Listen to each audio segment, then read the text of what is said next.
SIFTER.com.au.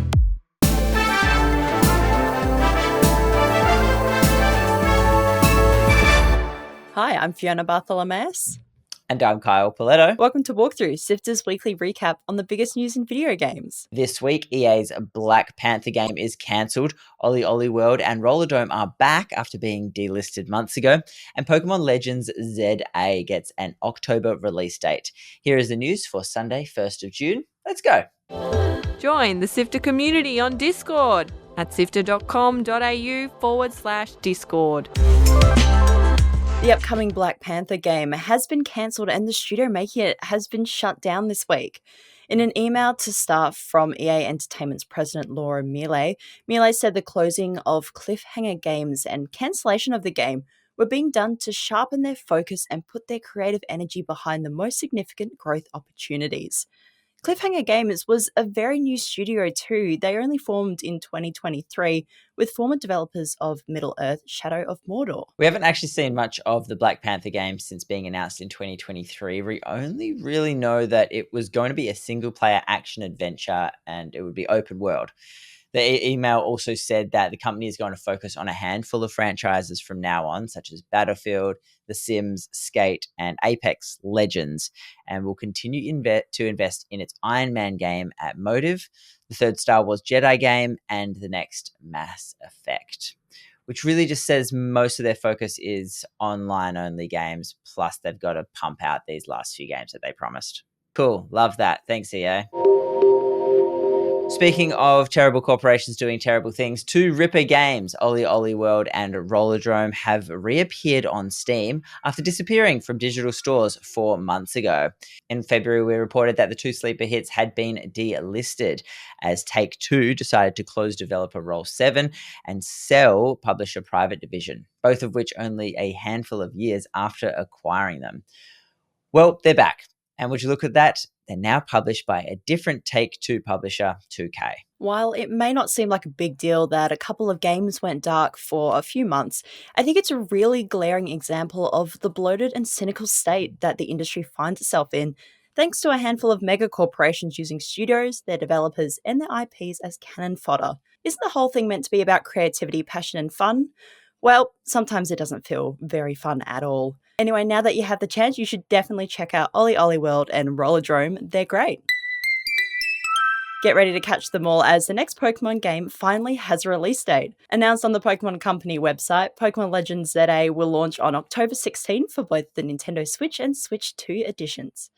It's the next installment in the Legends series, taking place in Lumiose City, where you and your partner Pokemon will explore the urban redevelopment, battle, and unlock its secrets. There'll be a Pokemon Presents event on July 22nd, so I'm sure we'll see some more of the gameplay and Mega Evolutions then.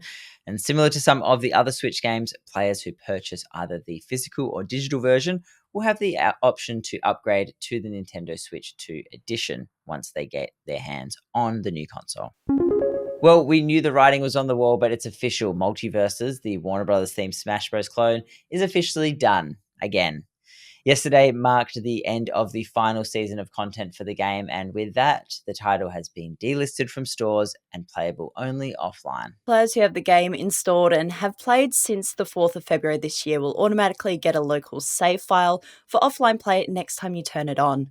The game originally launched in 2022 in early access and was taken offline in 2024 when it relaunched in one final attempt to get this plane off the ground. But in the shadow of other live service behemoths, it struggled to make an impact in that area. What a shame. But also, of course, there's too much.